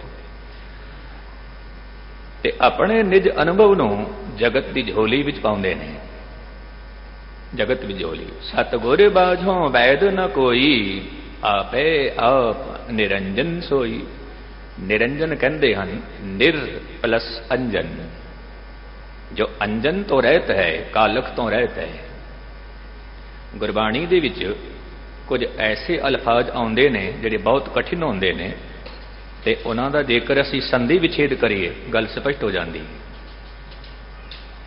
ਉਹ ਪ੍ਰਭੂ ਜੋ ਕਾਲਖ ਤੋਂ ਰਹਿਤ ਹੈ, ਜਦੋਂ ਅਸੀਂ ਉਸ ਦੇ ਨਾਲ ਜੁੜੇ, ਮਨੁੱਖ ਵੀ ਕਾਲਖ ਤੋਂ ਰਹਿਤ ਹੋ ਗਿਆ। ਸਤਿਗੁਰ ਮਿਲਿਐ ਮਰੈ ਮੰਦਾ, ਹੋਵੈ ਗਿਆਨ ਵਿਚਾਰੀ ਜੀਓ। ਮਨੁੱਖ ਦੇ ਜੀਵਨ ਵਿੱਚ ਜਿਹੜੇ ਵਿਕਾਰ ਨੇ ਉਹ ਉਦੋਂ ਮਰ ਜਾਂਦੇ ਨੇ ਜਦੋਂ ਗੁਰੂ ਦੇ ਨਾਲ ਮਿਲਨ ਹੋਇਆ। ਜਿਵੇਂ ਜਿਵੇਂ ਗੁਰੂ ਦੇ ਨਾਲ ਜੁੜੇ, ਜੀਵਨ ਦੇ ਵਿੱਚ ਵਿਕਾਰ ਖਤਮ ਹੁੰਦੇ ਗਏ, ਖਤਮ ਹੁੰਦੇ ਗਏ, ਤੇ ਗਿਆਨ ਪ੍ਰਗਟ ਹੋ ਗਿਆ। ਐਸਾ ਗਿਆਨ, ਇਹ ਸ਼ਬਦ ਸਾਰ ਜਿਸਨੋ ਲਾਏ, ਗੁਰਮੁਖ ਤ੍ਰਿਸ਼ਨਾ ਭੁੱਖ ਗਵਾਏ। ਕਿਉਂਕਿ ਕਈ ਦਫਾ ਕੁਝ ਪਿਆਰੇ ਇਹ ਸਵਾਲ ਪੁੱਛਦੇ ਹਨ ਕਿ ਨਾਮ ਕੀ ਹੈ ਤੇ ਸ਼ਬਦ ਕੀ ਹੈ। ਇਹ ਬਹੁਤਾਂ ਦਾ ਸਵਾਲ ਹੁੰਦਾ ਹੈ, ਸ਼ਬਦ ਕਿਸ ਨੂੰ ਕਹਿੰਦੇ ਨੇ ਤੇ ਨਾਮ ਕਿਸ ਨੂੰ ਕਹਿੰਦੇ ਨੇ। ਜਗਤ ਗੁਰੂ ਬਾਬਾ ਗੁਰੂ ਨਾਨਕ ਸਾਹਿਬ ਨੇ ਗੁਰੂ ਗ੍ਰੰਥ ਸਾਹਿਬ ਦੇ ਪ੍ਰਥਮ ਅੰਗ ਤੇ ਜੋ ਮੂਲ ਮੰਤਰ ਹੈ, ਮੰਗਲਾਚਰਨ ਹੈ, ਤੇ ਪਾਤਸ਼ਾਹ ਆਰੰਭਤਾ ਕਰਦੇ ਨੇ ਇੱਕ ਓੰਕਾਰ ਸਤਨਾਮ। ਇਹ ਪ੍ਰਭੂ ਦਾ ਨਾਮ ਹੈ, ਪਰਮਾਤਮਾ ਦਾ ਨਾਮ ਹੈ, ਇੱਕ ਓੰਕਾਰ ਸਤਨਾਮ। ਤੇ ਬਾਕੀ ਜਿਤਨੇ ਵੀ ਨਾਮ ਹਨ ਉਹ ਸਾਰੇ ਦੇ ਸਾਰੇ ਨਾਮ ਕੀਰਤਮ ਨਾਮ ਹਨ। ਕੀਰਤਮ ਨਾਮ ਪਰਮਾਤਮਾ ਨੂੰ ਕਹਿ ਦਿੱਤਾ ਮਨੋਹਰ, ਤੇ ਮਨੋਹਰ ਦਾ ਭਾਵ ਹੈ ਜੋ ਮਨ ਨੂੰ ਹਰ ਲੈਂਦਾ ਹੈ। ਮੁਰਾਰੀ ਦਾ ਭਾਵ ਹੈ ਮੁਰ ਨਾਮੀ ਦੈਂਤ ਦਾ ਖਾਤਮਾ ਕੀਤਾ, ਪਰਮਾਤਮਾ ਦਾ ਨਾਮ ਪੈ ਗਿਆ ਮੁਰਾਰੀ। ਜਗਦੀਸ਼, ਜਗਤ ਪਲਸ ਈਸ਼, ਪਰਮਾਤਮਾ ਜਗਤ ਦਾ ਮਾਲਿਕ ਹੈ। ਇਹ ਸਾਰੇ ਦੇ ਸਾਰੇ ਨਾਮ ਕੀਰਤਮ ਨਾਮ ਹਨ। ਪਰ ਜਿਹੜਾ ਇੱਕ ਓੰਕਾਰ ਸਤਨਾਮ ਹੈ, ਇਹ ਪ੍ਰਭੂ ਦਾ ਟਿਕਾਇਮਾਨ ਹੋਂਦ ਵਾਲਾ ਨਾਮ ਹੈ, ਪੁਰਬਲਾ ਨਾਮ ਹੈ। ਤਾਂ ਜਿੱਥੇ ਜਿੱਥੇ ਵੀ ਗੁਰੂ ਗ੍ਰੰਥ ਸਾਹਿਬ ਦੇ ਵਿੱਚ ਨਾਮ ਦੀ ਗੱਲ ਆਉਂਦੀ ਹੈ ਤਾਂ ਸਮਝ ਲੈਣਾ ਇੱਕ ਓੰਕਾਰ ਸਤਨਾਮ ਦੀ ਗੱਲ ਹੋ ਰਹੀ ਹੈ। ਫਿਰ ਜਦੋਂ ਕਈ ਦਫਾ ਪੁੱਛ ਲੈਂਦੇ ਨੇ ਸ਼ਬਦ ਕੀ ਹੈ, ਤਾਂ ਸ਼ਬਦ ਦਾ ਭਾਵ ਹੈ ਗੁਰੂ ਉਪਦੇਸ਼। ਭਾਵ ਜਲ ਬਿਨ ਸ਼ਬਦ ਹੈ ਕਿਉਂ ਤਰੀਏ। ਜਿਹੜਾ ਭਾਵ ਜਲ ਹੈ, ਸ਼ਬਦ ਤੋਂ ਬਗੈਰ ਕਿਸ ਤਰ੍ਹਾਂ ਤਰੀਏ, ਤਾਂ ਸ਼ਬਦ ਦਾ ਭਾਵ ਗੁਰੂ ਉਪਦੇਸ਼। ਧੰਨ ਗੁਰੂ ਗ੍ਰੰਥ ਸਾਹਿਬ ਦੀ ਸੰਪੂਰਨ ਬਾਣੀ ਉਪਦੇਸ਼ ਹੈ, ਗਿਆਨ ਹੈ, ਗਿਆਨ। ਭਾਈ ਸਾਹਿਬ ਭਾਈ ਕਾਨ ਸਿੰਘ ਜੀ ਨੇ ਸ਼ਬਦ ਦੇ 12 ਅਰਥ ਦੱਸੇ ਨੇ, 12 ਮੀਨਿੰਗ। ਸ਼ਬਦ ਆਵਾਜ਼, ਸ਼ਬਦ ਨਾਦ, ਸ਼ਬਦ ਧੁਨ, ਸ਼ਬਦ ਗਿਆਨ, ਸ਼ਬਦ ਪ੍ਰਕਾਸ਼, ਸ਼ਬਦ ਕਿਰਨ, 12 ਅਰਥ ਨੇ। ਤਾਂ ਜਿੱਥੇ ਜਿੱਥੇ ਸ਼ਬਦ ਦੀ ਗੱਲ ਆਉਂਦੀ ਹੈ ਉੱਥੇ ਗੁਰੂ ਉਪਦੇਸ਼, ਗੁਰੂ ਗਿਆਨ। ਮੈਂ ਅਰਜ਼ ਕਰ ਰਿਹਾ ਸੀ, ਇਸ ਸ਼ਬਦ ਦੇ ਨਾਲ ਮਨੁੱਖ ਦੀ ਤ੍ਰਿਸ਼ਨਾ ਮੁੱਕ ਜਾਂਦੀ ਹੈ, ਮੁੱਕ ਜਾਂਦੀ ਹੈ। ਕਿਉਂਕਿ ਮਨੁੱਖ ਦੇ ਜੀਵਨ ਵਿੱਚ ਦੌੜ ਬਹੁਤੀ ਹੈ, ਬਹੁਤੀ ਹੈ, ਔਰ ਉਸ ਕਰਕੇ ਸ਼ਾਂਤੀ ਖਤਮ ਹੋ ਗਈ। ਮੈਂ ਇੱਕ ਛੋਟਾ ਜਿਹਾ ਉਦਾਹਰਨ ਦੇ ਕੇ ਮੈਂ ਅੱਗੇ ਤੁਰਨਾ। ਇਹ ਉਦਾਹਰਨ ਕਾਬਲੇ ਕਬੂਲ ਹੈ। ਕਹਿੰਦੇ ਨੇ ਕਿ ਇੱਕ ਮਨੁੱਖ ਜਿਹੜਾ ਸਾਰਾ ਦਿਨ ਆਪਣੀ ਮੌਜ ਵਿੱਚ ਸਮਾਂ ਬਿਤਾਉਂਦਾ ਸੀ ਤੇ ਉਸ ਨੂੰ ਬਾਦਸ਼ਾਹ ਦੇਖਦਾ ਹੈ, ਕਹਿੰਦਾ ਹੈ ਇਸ ਮਨੁੱਖ ਦੇ ਪੱਲੇ ਕੁਝ ਵੀ ਨਹੀਂ ਹੈ, ਪਰ ਫਿਰ ਵੀ ਇਸ ਦਾ ਜੀਵਨ ਕਿਤਨਾ ਸੁਖਮਈ ਹੈ, ਕਿਤਨਾ ਸੁਖਮਈ। ਵਜ਼ੀਰ ਕਹਿੰਦਾ ਹੈ ਜੇ ਤੁਸੀਂ ਕਹੋ ਤਾਂ ਅੱਜ ਹੀ ਮੈਂ ਇਸ ਦੀ ਸ਼ਾਂਤੀ ਭੰਗ ਕਰ ਦੇਣਾ, ਅੱਜ ਹੀ ਮੈਂ ਕੁਝ ਵੀ ਨਹੀਂ ਆਖਾਂਗਾ, ਮੈਂ ਕੁਝ ਵੀ ਨਹੀਂ ਬੋਲਾਂਗਾ, ਪਰ ਇਸ ਦੀ ਸ਼ਾਂਤੀ ਭੰਗ ਹੋ ਜਾਵੇ। ਬਾਦਸ਼ਾਹ ਕਹਿੰਦਾ ਹੈ ਕੀ ਕਰੋਗੇ, ਸ਼ਾਂਤੀ ਕਿਸ ਤਰ੍ਹਾਂ ਭੰਗ ਕਰੋਗੇ? ਤੇ ਉਹ ਵਜ਼ੀਰ ਇੱਕ ਅਜੀਬ ਖੇਡ ਖੇਡਦਾ ਹੈ, ਅਜੀਬ ਖੇਡ। ਐਸੀ ਖੇਡ ਖੇਡਦਾ ਹੈ ਕਿ ਦੂਜੇ ਦਿਨ ਉਸ ਮਨੁੱਖ ਦੀ ਸ਼ਾਂਤੀ ਭੰਗ ਹੋ ਜਾਂਦੀ। ਬਾਦਸ਼ਾਹ ਪੁੱਛਦਾ ਹੈ ਵਜ਼ੀਰ ਨੂੰ ਤੂੰ ਕੀ ਕੀਤਾ ਹੈ? ਕਹਿਣ ਲੱਗੇ ਮਹਾਰਾਜ ਮੈਂ ਕੁਝ ਨਹੀਂ ਕੀਤਾ, ਮੈਂ ਇਸ ਦੇ ਘਰ ਵਿੱਚ ਇੱਕ ਥੈਲੀ ਰੱਖ ਕੇ ਆਇਆ, ਉਸ ਦੇ ਵਿੱਚ 99 ਸਿੱਕੇ ਹਨ, 99 ਸਿੱਕੇ। ਕਹਿੰਦੇ ਨੇ ਫਿਰ ਉਸ ਦੇ ਨਾਲ ਕੀ ਹੋਵੇਗਾ? ਤੇ ਉਹ ਵਜ਼ੀਰ ਕਹਿੰਦਾ ਹੈ ਇਹ 99 ਸਿੱਕੇ ਉਸ ਦੀ ਥੈਲੀ ਵਿੱਚ ਮੈਂ ਪਾ ਕੇ ਆਇਆ, ਇਹ ਸਾਰੀ ਜ਼ਿੰਦਗੀ 100 ਦੇ ਚੱਕਰ ਵਿੱਚ ਰਹੇਗਾ, ਹੁਣ ਕਦੇ 100 ਪੂਰਾ ਨਹੀਂ ਹੋਵੇਗਾ, 99 ਦਾ ਚੱਕਰ ਪਾ ਕੇ ਆ ਗਿਆ ਮੈਂ। ਔਰ ਇਹੀ ਗੱਲ ਹੈ, ਜਦੋਂ ਅਸੀਂ ਲੱਖ ਇਕੱਠਾ ਕਰਦੇ ਹਾਂ, ਮਨ ਕਹਿੰਦਾ ਕਰੋੜ ਚਾਹੀਦੇ ਨੇ, 2 ਕਰੋੜ ਚਾਹੀਦੇ ਨੇ, ਇਹ ਤ੍ਰਿਸ਼ਨਾ ਹੈ। ਇਹ ਤ੍ਰਿਸ਼ਨਾ ਮੁੱਕਦੀ ਹੈ ਗੁਰੂ ਸ਼ਬਦ ਦੇ ਨਾਲ। ਤੇ ਸਾਹਿਬ ਜੀ ਫਰਮਾਉਂਦੇ ਨੇ ਆਪਨ ਲੀਆ ਕਿਛੂ ਨਾ ਪਾਈਐ, ਕਰ ਕਿਰਪਾ ਕਲ ਧਾਰੀ ਜੀਓ। हे ਪ੍ਰਭੂ ਤੂੰ ਮੇਰੇ ਤੇ ਕਿਰਪਾ ਕਰ, ਤੂੰ ਮੇਰੇ ਤੇ ਰਹਿਮਤ ਕਰ, ਕਿਉਂਕਿ ਮੇਰੇ ਕੋਲ ਤਾਕਤ ਨਹੀਂ ਹੈ ਜੋ ਇਹ ਪ੍ਰੇਮ ਮੈਂ ਪਾ ਸਕਾਂ। ਤੇ ਉਸ ਦੀ ਦਇਆ ਕਿਸ ਤਰ੍ਹਾਂ ਮੰਗੋਗੇ? ਤਾਂ ਇੱਕ ਛੋਟਾ ਜਿਹਾ ਇੱਕ ਫਾਰਮੂਲਾ ਚੇਤੇ ਰੱਖਣਾ, ਯਾਦ, ਸਿਮਰਨ। ਜੋ ਅਸੀਂ ਪ੍ਰਭੂ ਦਾ ਸਿਮਰਨ ਕਰਦੇ ਹਾਂ, ਜਿਸ ਨੂੰ ਕਹਿੰਦੇ ਹਨ ਯਾਦ, ਜਿਵੇਂ ਜਿਵੇਂ ਪ੍ਰਭੂ ਨੂੰ ਯਾਦ ਕਰਦੇ ਹਾਂ, ਇਹ ਯਾਦ ਪ੍ਰਭੂ ਦੇ ਦਰ ਤੇ ਪਹੁੰਚਦੀ ਹੈ। ਤੇ ਇਹੀ ਯਾਦ ਜਦੋਂ ਵਾਪਿਸ ਮੁੜ ਕੇ ਆਉਂਦੀ ਹੈ ਤਾਂ ਇਸ ਯਾਦ ਸ਼ਬਦ ਨੂੰ ਤੁਸੀਂ ਪੁੱਠਾ ਪੜ੍ਹ ਕੇ ਵੇਖਣਾ ਤੇ ਇਹ ਫਿਰ ਬਣਦਾ ਹੈ ਦਇਆ। ਯਾਦ, ਦਇਆ। ਜਦੋਂ ਪ੍ਰਭੂ ਦਾ ਸਿਮਰਨ ਕੀਤਾ, ਪ੍ਰਭੂ ਨੂੰ ਯਾਦ ਕੀਤਾ, ਤੇ ਇਹ ਯਾਦ ਪ੍ਰਭੂ ਦੇ ਦਰ ਤੇ ਕਬੂਲ ਹੋਈ ਤੇ ਪ੍ਰਭੂ ਦੀ ਦਇਆ ਬਣ ਕੇ ਸਾਡੇ ਤੱਕ ਪਹੁੰਚੀ, ਕਿਰਪਾ ਬਣ ਕੇ ਸਾਡੇ ਤੱਕ ਪਹੁੰਚੀ। ਫਿਰ ਇੱਕ ਗੱਲ ਸਮਝ ਆ ਗਈ, ਅਗਮ ਨਿਗਮ ਸਤਿਗੁਰੂ ਦਿਖਾਇਆ, ਕਰ ਕਿਰਪਾ ਆਪਣੇ ਘਰ ਆਇਆ। ਅਗਮ ਨਿਗਮ, ਵੇਦ ਸ਼ਾਸਤਰਾਂ ਦੇ ਵਿੱਚ ਜਿਤਨੇ ਵੀ ਧਾਰਮਿਕ ਗ੍ਰੰਥ ਹਨ, ਜੋ ਤੱਤ ਦੀ ਗੱਲ ਕੀਤੀ ਹੈ, ਸਾਨੂੰ ਉਸ ਦੀ ਸਮਝ ਆ ਗਈ। ਔਰ ਤੱਤ ਦੀ ਜਦੋਂ ਗੱਲ ਸਮਝ ਆ ਗਈ, ਆਪਣੇ ਘਰ ਪਹੁੰਚ ਗਏ। ਆਪਣੇ ਘਰ, ਜਿਸ ਨੂੰ ਅਸੀਂ ਕਹਿੰਦੇ ਹਾਂ ਇਹ ਮੇਰਾ ਘਰ ਹੈ, ਇਹ ਘਰ ਨਹੀਂ ਹੈ ਸਾਡਾ, ਇਹ ਘਰ ਨਹੀਂ ਹੈ। ਹਰ ਇੱਕ ਮਨੁੱਖ ਮੁਸਾਫਿਰ ਹੈ, ਹਰ ਇੱਕ ਮਨੁੱਖ। ਪਰ ਇੱਕ ਆਲਮ ਫਾਜ਼ਲ ਕੀ ਕਹਿੰਦਾ ਹੈ कि जीवन का सफर भी कितना अजीब है। गौर करना, जीवन का सफर भी कितना अजीब है कि सफर में तो सब हैं पर मुसाफिर कोई नहीं लगता। सफर में तो सब हैं पर मुसाफिर कोई नहीं लगता। पक्का ठिकाना समझ बैठे। पर जगत गुरु बाबा की कहते ने, मुकाम कर घर बैसना नित चलने की धोख। कि साडा असली घर है वो प्रभु का दर है। इत्थे असी मुसाफिर हाँ, ये धर्मशाला है, इत्थे धर्म कमाना है, धर्म कमाना।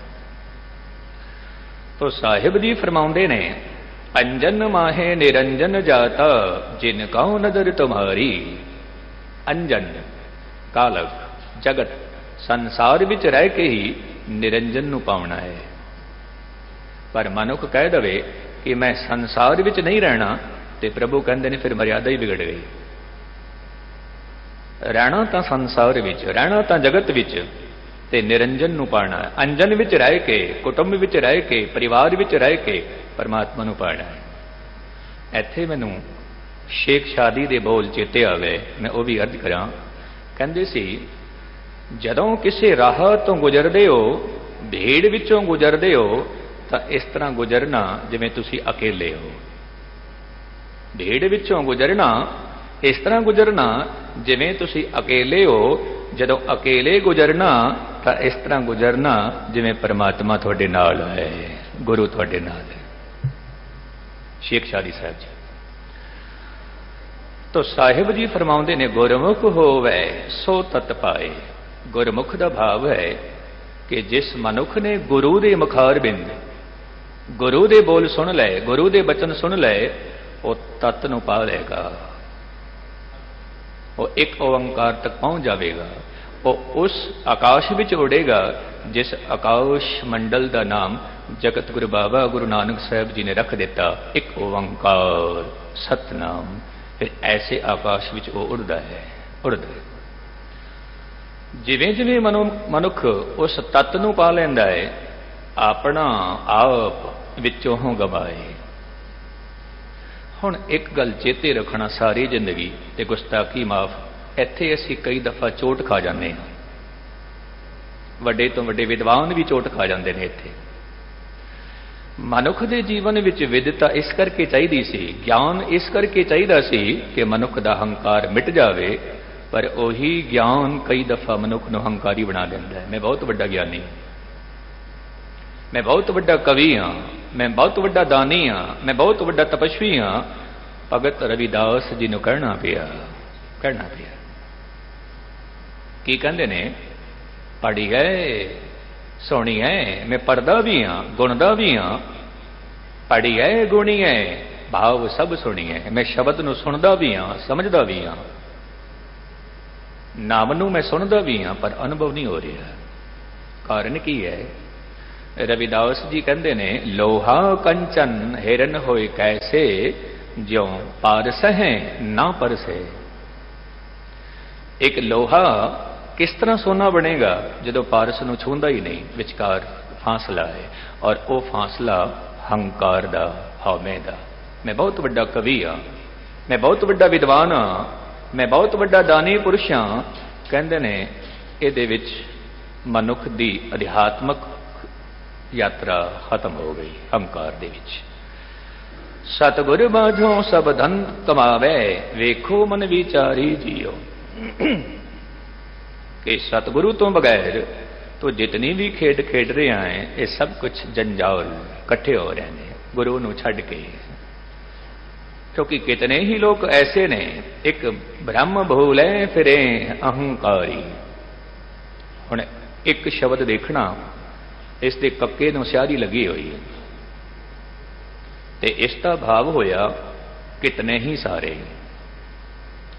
ਜੇਕਰ ਕੱਕੇ ਨੂੰ ਸਿਆਰੀ ਨਾ ਹੁੰਦੀ ਤਾਂ ਇਸ ਦਾ ਭਾਵ ਹੁੰਦਾ ਇੱਕ, ਪਰ ਕੱਕੇ ਨੂੰ ਸਿਆਰੀ ਹੈ, ਇਸ ਦਾ ਭਾਵ ਕਿਤਨੇ ਹੀ। ਕਿਤਨੇ ਹੀ ਐਸੇ ਹਨ ਜੋ ਬ੍ਰਹਮ ਦੇ ਵਿੱਚ ਭੁੱਲੇ ਪਏ ਨੇ। ਫਿਰ ਬ੍ਰਹਮ ਸ਼ਬਦ ਮੰਮੇ ਨੂੰ ਸਿਆਰੀ ਲੱਗੀ ਹੈ, ਇਸ ਦਾ ਭਾਵ ਹੈ ਬ੍ਰਹਮ ਦੇ ਵਿੱਚ ਜੀਂਦੇ ਨੇ, ਹੰਕਾਰ ਦੇ ਵਿੱਚ ਜੀਂਦੇ ਨੇ, ਭਟਕਦੇ ਰਹਿੰਦੇ ਨੇ, ਫਿਰਦੇ ਰਹਿੰਦੇ ਨੇ। ਫਿਰ ਅਗਾਂਹ ਚਲ ਕੇ ਸਾਹਿਬ ਜੀ ਕਹਿੰਦੇ ਨੇ, ਇੱਕ ਨਾ ਗੁਰਮੁਖ ਹਉਮੈ ਮਾਰੀ। ਫਿਰ ਕਿਤਨੇ ਐਸੇ ਨੇ ਜਿਨ੍ਹਾਂ ਨੇ ਗੁਰੂ ਦੀ ਗੱਲ ਸੁਣ ਕੇ ਹੰਕਾਰ ਨੂੰ ਮਿਟਾ ਦਿੱਤਾ। ਜਦੋਂ ਹੰਕਾਰ ਮਿਟ ਗਿਆ, ਕਿਉਂਕਿ ਹੰਕਾਰ ਡੁਬੋਂਦਾ ਹੈ। ਕਈ ਦਫਾ ਮੈਂ ਅਰਜ਼ ਕਰਨਾ, ਪਾਣੀ ਦੇ ਵਿੱਚ ਮਨੁੱਖ, ਜਿੰਦਾ ਮਨੁੱਖ ਡੁੱਬਦਾ ਹੈ ਤੇ ਜਦੋਂ ਮਰ ਜਾਂਦਾ ਹੈ ਤੇ ਫਿਰ ਪਾਣੀ ਤੇ ਤੈਰਦਾ ਹੈ। ਉਹੀ ਮਨੁੱਖ ਹੈ, ਉਤਨਾ ਹੀ ਸਭ ਕੁਝ ਹੈ। ਜਿੰਦਾ ਸੀ, ਡੁੱਬ ਰਿਹਾ ਸੀ ਤੇ ਮਰ ਗਿਆ ਤੇ ਪਾਣੀ ਤੇ ਤੈਰਦਾ ਹੈ। ਕਹਿੰਦੇ ਨੇ ਇਸ ਦਾ ਕੀ ਕਾਰਨ ਹੈ? ਤਾਂ ਧਰਮ ਦੀ ਦੁਨੀਆ ਵਿੱਚ ਕਹਿੰਦੇ ਨੇ, ਜਦੋਂ ਤੱਕ ਮਨੁੱਖ ਦੇ ਕੋਲ ਹਉਮੈ, ਉਦੋਂ ਤੱਕ ਡੁੱਬਦਾ ਹੈ। ਜਦੋਂ ਹਉਮੈ ਮਿਟ ਜਾਂਦੀ ਹੈ ਫਿਰ ਤੈਰਦਾ ਹੈ। ਤਾਂ ਇੱਕ ਆਲਮ ਫਾਜ਼ਲ ਲਿਖਦਾ ਹੈ ਕਿ ਸੰਸਾਰ ਦੇ ਵਿੱਚ ਜਦੋਂ ਕੁਝ ਨਹੀਂ ਸੀ ਤਾਂ ਕੀ ਸੀ? ਕੁਝ ਵੀ ਨਹੀਂ ਸੀ ਤਾਂ ਕੀ ਸੀ? ਕਹਿੰਦੇ ਨੇ, ਨਾ ਥਾ ਕੁਛ ਤਾਂ ਖੁਦਾ ਥਾ, कुछ ना होता तो खुदा होता, डुबोया मुझको कुछ होने ने, न होता मैं तो क्या होता। हंकार ने मैंने डुबो देता, हंकार। तो जिस मनुख ने गुरु का पल्ला फड़ लिया, साहिब जी फरमाउंदे ने, एक ना गुरुमुख हाव मैं मारी। कई ऐसे जो गुरु की गल सुन के अपने हंकार नूं मिटा देंदे ने। पर्दा खत्म हो गया। जदों पर्दा खत्म हो गया, हंकार खत्म हो गया। एक छोटा जिहा शब्द है, अक्सर असीं बोलते हाँ, ਤਿੰਨ ਸ਼ਬਦਾਂ ਦਾ ਜੋੜ ਹੈ, ਫਿਲਾਸਫੀਕਲ ਵਿਚਾਰ ਹੈ, ਛੋਟੀ ਜੀ ਸਮਝਣਾ। ਮਨੁੱਖ ਕਹਿੰਦਾ ਹੈ ਮੈਨੂੰ ਮੁਕਤੀ ਚਾਹੀਦੀ ਹੈ, ਆਈ ਵਾਂਟ ਸਾਲਵੇਸ਼ਨ। ਇਹ ਤਿੰਨ ਸ਼ਬਦ ਨੇ। ਕਹਿੰਦੇ ਹਨ ਜਿਹੜਾ ਆਈ ਸ਼ਬਦ ਹੈ ਇਹ ਪ੍ਰਤੀਕ ਹੈ ਹਉਮੈ ਦਾ, ਮੈਂ ਦਾ, ਤੋ ਇਸ ਨੂੰ ਮਿਟਾ। ਜਦੋਂ ਹਉਮੈ ਸ਼ਬਦ ਖਤਮ ਹੋ ਗਿਆ, ਆਈ ਖਤਮ ਹੋ ਗਿਆ, ਬਾਕੀ ਦੋ ਸ਼ਬਦ ਬਚ ਗਏ, ਵਾਂਟ ਸਾਲਵੇਸ਼ਨ। ਵਾਂਟ ਕਹਿੰਦੇ ਨੇ ਇੱਛਾ ਨੂੰ, ਚਾਹਤ ਨੂੰ, ਤੂੰ ਚਾਹਤ ਵੀ ਮਿਟਾ ਦੇ, ਚਾਹਤ ਵੀ ਮਿਟਾ ਦੇ। ਜਦੋਂ ਚਾਹਤ ਵੀ ਮਿਟ ਗਈ, ਬਾਕੀ ਇੱਕੋ ਸ਼ਬਦ ਰਹਿ ਗਿਆ ਸਾਲਵੇਸ਼ਨ। ਕਹਿੰਦੇ ਨੇ ਉਹ ਤੂੰ ਖੁਦ ਹੀ ਹੈ, ਤੂੰ ਖੁਦ ਹੀ ਹੈ, ਮੁਕਤੀ ਦਾ ਪਾਤਰ ਤੂੰ ਖੁਦ ਹੀ ਹੈ। ਹੰਕਾਰ ਨੂੰ ਮਿਟਾ, ਚਾਹਤ ਨੂੰ ਮਿਟਾ। ਕਬੀਰ ਸਾਹਿਬ ਦਾ ਇੱਕ ਸ਼ਬਦ ਹੈ ਬੀਜਕ ਗ੍ਰੰਥ ਵਿੱਚ। ਕਬੀਰ ਸਾਹਿਬ ਜੀ ਕੀ ਕਹਿੰਦੇ ਨੇ? ਕਹਿੰਦੇ ਨੇ ਚਾਹ ਗਈ, ਜਦੋਂ ਮਨੁੱਖ ਦੀ ਚਾਹ ਖਤਮ ਹੋਈ, ਚਿੰਤਾ ਮਿਟੀ। ਅਰਥ ਨੂੰ ਸਮਝਣਾ। ਚਾਹ ਗਈ ਚਿੰਤਾ ਮਿਟੀ, ਮਨਵਾ ਬੇਪਰਵਾਹ, ਜਿਸਕੋ ਕਿਛ ਨਾ ਚਾਹੀਏ, ਸੋਈ ਸ਼ਹਿਨਸ਼ਾਹ, ਸੋਈ ਸ਼ਹਿਨਸ਼ਾਹ। ਜਿਹੜਾ ਕਹਿੰਦਾ ਹੈ ਮੈਨੂੰ ਕੁਝ ਨਹੀਂ ਚਾਹੀਦਾ, ਕੁਝ ਨਹੀਂ ਚਾਹੀਦਾ, ਐਸਾ ਮਨੁੱਖ ਤਾਂ ਸ਼ਹਿਨਸ਼ਾਹ ਬਣ ਗਿਆ, ਪ੍ਰਭੂ ਦਾ ਪ੍ਰੇਮ ਉਸ ਨੂੰ ਮਿਲ ਗਿਆ ਹੈ। ਤੋ ਧੰਨ ਗੁਰੂ ਅਮਰਦਾਸ ਸਾਹਿਬ ਦੇ ਪਾਵਨ ਬੋਲ ਨੇ, ਗੁਰਮੁਖ ਜਿਨੀ ਨਾਮ ਨ ਪਾਇਆ, ਮਨਮੁਖ ਬਿਰਥਾ ਜਨਮ ਗਵਾਇਆ। ਜਿਸ ਮਨੁੱਖ ਦੀ ਕੋਲ ਪ੍ਰਭੂ ਦਾ ਨਾਮ ਨਹੀਂ ਹੈ, ਮੈਂ ਫਿਰ ਅਰਜ਼ ਕਰਾਂ, ਜਦੋਂ ਵੀ ਨਾਮ ਦੀ ਗੱਲ ਆਉਂਦੀ ਹੈ ਇੱਕ ਓੰਕਾਰ ਸਤਨਾਮ, ਨਹੀਂ ਤਾਂ ਕਈ ਵਾਰ ਮਨੁੱਖ ਧੋਖੇ ਵਿੱਚ ਰਹਿ ਜਾਂਦਾ ਹੈ, ਇਹ ਨਾਮ ਕੀ ਹੈ ਪਤਾ ਨਹੀਂ। ਔਰ ਇਹੀ ਕਾਰਨ ਹੈ ਕਿ ਮਨੁੱਖ ਭਟਕਦਾ ਫਿਰਦਾ ਹੈ ਨਾਮ ਦੀ ਤਲਾਸ਼ ਵਿੱਚ। ਪਰ ਗੁਰੂ ਗ੍ਰੰਥ ਸਾਹਿਬ ਦੇ ਵਿੱਚ ਨਾਮ ਦੀ ਮਹਿਮਾ ਗਾਈ, ਇੱਕ ਓੰਕਾਰ ਸਤਨਾਮ, ਉਸ ਵੱਲ ਇਸ਼ਾਰਾ ਹੈ ਕਿ ਜਿਸ ਮਨੁੱਖ ਦੇ ਜੀਵਨ ਵਿੱਚ ਨਿਮਰਤਾ ਦੀ ਭੂਮੀ ਤੇ ਨਾਮ ਅੰਕੁਰਿਤ ਨਹੀਂ ਹੋਇਆ, ਐਸੇ ਮਨੁੱਖ ਦਾ ਜੀਵਨ ਬਿਰਥਾ ਹੀ ਗਿਆ, ਬਿਰਥਾ ਹੀ ਗਿਆ। ਅੱਗੇ ਵਿਣ ਨਾਵੇਂ ਕੋ ਬੇਲੀ ਨਹੀਂ, ਬੂਝੈ ਗੁਰ ਵਿਚਾਰੀ ਜੀਓ। ਅੱਗੇ ਕੌਣ ਸਾਥੀ ਹੈ ਤੇਰਾ? ਕੋਈ ਸਾਥੀ ਨਹੀਂ ਹੈ ਤੇਰਾ। ਨਾਮ ਤੋਂ ਬਗੈਰ ਨਾ ਧਨ ਸਾਥੀ ਹੈ, ਨਾ ਕੁਟੁੰਬ ਸਾਥੀ ਹੈ, ਨਾ ਪਰਿਵਾਰ ਸਾਥੀ ਹੈ, ਨਾ ਮਿੱਤਰ ਸਾਥੀ ਨੇ। ਫਿਰ ਕੌਣ ਸਾਥੀ ਹੈ? ਧੰਨ ਗੁਰੂ ਅਰਜਨ ਦੇਵ ਸਾਹਿਬ ਜੀ ਸੁਖਮਨੀ ਸਾਹਿਬ ਦੀ ਬਾਣੀ ਵਿੱਚ ਬਿਆਨ ਕਰਦੇ ਨੇ, ਜਹੇ ਮਾਤ ਪਿਤਾ ਸੁਤ ਵੀਤ ਨ ਭਾਈ, ਮਨ ਉਹਾਂ ਨਾਮ ਤੇਰੇ ਸੰਗ ਸਹਾਈ। ਕਿੱਥੇ? ਜਹ ਮਾਂ ਭਿਆਨ ਦੂਤ ਜਮ ਦਲੈ, ਤਹ ਕੇਵਲ ਨਾਮ ਸੰਗ ਤੇਰੇ ਚੱਲੇ। ਨਾਮ ਤੇਰਾ ਸਾਥੀ ਹੈ। तो जिस मनुख ने ये दौलत इकट्ठी कर ली, नाम की दौलत, ऐसे मनुख के जीवन में फिर अमृत बरसता है। मैं अखीरली पंक्ति कह के कथा की समाप्ति वाला हूं। अमृत नाम सदा सुखदाता। जो नाम है ये मनुख को हर एक पड़ाव ते सुख देंदा है, हर एक पड़ाव ते। नाम गुर पूरै जुग चारे जाता।